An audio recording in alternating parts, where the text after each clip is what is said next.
La Liga est totalement en train de partir en cacahuète et personne dit rien. Les gars, j'espère de tout mon cœur que Tebas va sauter car c'est un incapable. Et ce qu'il est en train de faire de championnat, les gars, c'est une dinguerie. Levante a seulement 3 joueurs enregistrés. C'est notre deuxième match de Liga et pour l'instant, ils devront déclarer forfait. Seulement 12 joueurs sont enregistrés par Séville. Torres, président de Retafe, nous avons cédé Omar Alderte, l'un des meilleurs défenseurs centraux de la Liga, à un club récemment promu en Première Ligue pour une bouchée de pain. Juste pour que je puisse avoir 16 ou 17 joueurs inscrits d'ici dimanche. Quand vous appelez la Liga, on vous dit toujours vent, vent. On ne me laisse même plus utiliser de garantie personnelle, notre championnat est la risée de l'Europe. Et à titre comparatif, la différence de mercato entre les promus en Première Ligue et les promus en Liga. Sans même parler des sauces du président, Tebas. Révélation des détails sur les ventes de sièges VIP. Divulgation des changements aux auditeurs financiers du club. Partage d'informations sur la situation financière du club. La fameuse réunion entre Tebas et Bilbao. Divulgation de rapports internes et de correspondance au Conseil supérieur des sports. Tebas est en train de tuer ce championnat et de le rendre encore moins compétitif avec un fair play beaucoup trop strict, empêchant certaines équipes à inscrire ou à acheter des joueurs, ou bien même être forcé de se séparer de ses meilleurs joueurs pour pouvoir inscrire d'autres joueurs.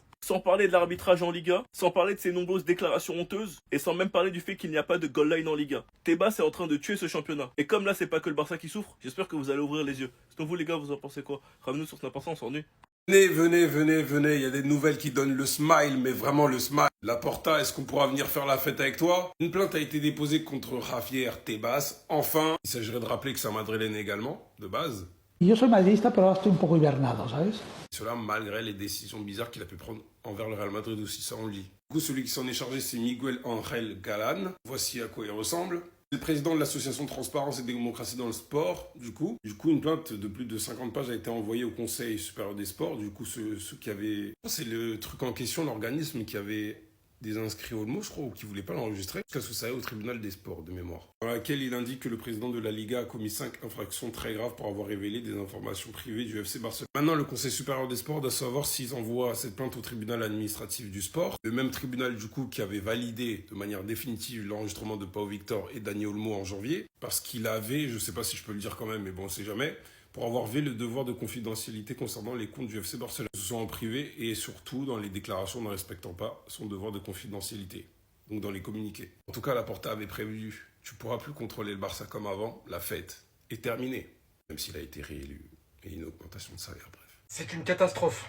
150 joueurs en Liga ne sont pas enregistrés à la reprise du championnat. On peut parler de Marcus Rashford, de Chesney, de Gérard Martin, qui ne sont toujours pas enregistrés avec le Barça et qui vont probablement rater le premier match du championnat. Mais on peut aussi parler de Levante qui a enregistré uniquement 3 joueurs, étant le deuxième adversaire du Barça lors de la deuxième journée. On peut aussi parler du fait que le FC Séville a enregistré uniquement 12 joueurs, manque carrément toute l'autre moitié. Et ainsi de même pour plus d'une centaine de joueurs qui attendent d'être enregistrés, qui ne vont pas pouvoir pour l'instant jouer le premier match du championnat. Rafinha avait dit à un moment, la vérité si j'étais dans un autre club, je réfléchirais 2 fois avant de signer ici. Ce n'est plus désormais valable uniquement pour le FC Barcelone, mais valable pour le championnat dans sa globalité. La Liga est littéralement en train de redresser. On s'étonne pourquoi certains joueurs ne veulent plus franchir le pas, comme par exemple Nico Williams et bien d'autres, parce que le dirigeant du championnat n'arrête pas de mettre constamment des bâtons dans les roues chez les équipes. Ça devient relou à un point inimaginable. Là franchement je vous dis la vérité, je ne sais même pas comment les équipes vont faire pour aller sur le terrain et jouer. C'est une catastrophe.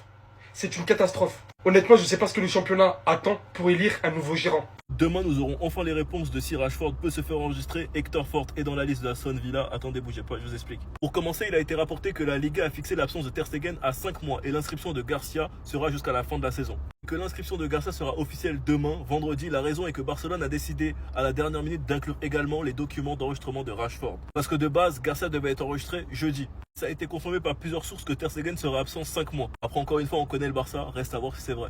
La Liga a bien reçu une grande partie de l'audit des comptes du Barça. Le club a même trouvé de nouveaux investisseurs dans le deal des sièges VIP.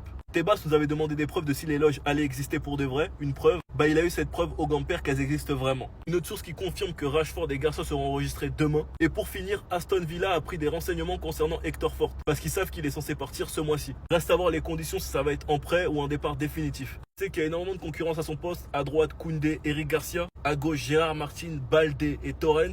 Sachant que Mallorca aussi est sur le coup, de toute façon on verra. Mais Aston Villa en tout cas c'est un très bon club pour lui. Et surtout il aura du temps de jeu car il a besoin de se développer. Moi je crois beaucoup en Hector Fort. Enfin bref, la Liga est encore une fois en train de se ridiculiser. Le nombre d'équipes qui n'ont pas inscrit leurs joueurs les gars c'est un cirque. On remercie Tebas. Sinon vous les gars vous en pensez quoi? Nous sur sa passance on s'ennuie. Deuxième bonne nouvelle de la journée, Johan Garcia sera inscrit demain.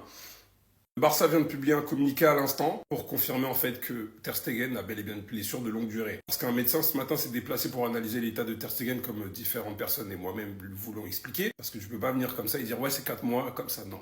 Du coup il y a un médecin neutre qui est arrivé, qui a constaté qu'effectivement Ter Stegen c'est plus de 4 mois. Malgré tout le brouhaha, toute la polémique, voilà, même s'il a cédé de manière hypocrite, il faut remercier quand même Ter Stegen qui a voulu signer parce que de base il voulait pas signer. Au moins on part contre les Levante avec la certitude d'avoir Johan Garcia inscrit. Maintenant, est-ce que ça va déboucher à une autre crue? Parce que selon c'est Sport, selon le journal Sport, même avec les 100 millions, on n'est pas sûr de revenir au 1 pour 1. C'est pour ça qu'il y a eu les 7 millions. Mais bon, je vais en reparler demain. Quoi qu'il arrive, c'est une excellente nouvelle. Bon, après, les Levante, eux, ils ont que 3 joueurs enregistrés, donc c'est pire. De toute façon, en vrai, ce système-là de fair play financier ultra sévère, ça nuit à la Liga. Séville, j'ai vu, ils ont 11 joueurs enregistrés, c'est une dinguerie, c'est n'importe quoi. En tout cas, te concernant Ter Stegen, je te remercie pour ça. Même si tu es fautif sur certains trucs, même si la direction est fautive sur certains trucs, je vais y arriver. Mais ça n'empêchera pas que chef, tu vas devoir partir. Je suis désolé. Ou pas. Je mets ma main à couper que Marcus Rashford ne sera pas sur le banc pour le premier match de Liga. Et pas pour des raisons ou des perspectives physiques, mais uniquement liées à l'inscription. La priorité du Barça est d'inscrire Johan Garcia. Ça donnera donc raison à cet homme, les gars. Je sais pas si vous avez remarqué, mais moi je ne participe pas au pressing sur lui. Pour la simple et bonne raison que j'ai eu le joueur que je voulais, Rashford, depuis le début, donc j'en avais rien à foutre.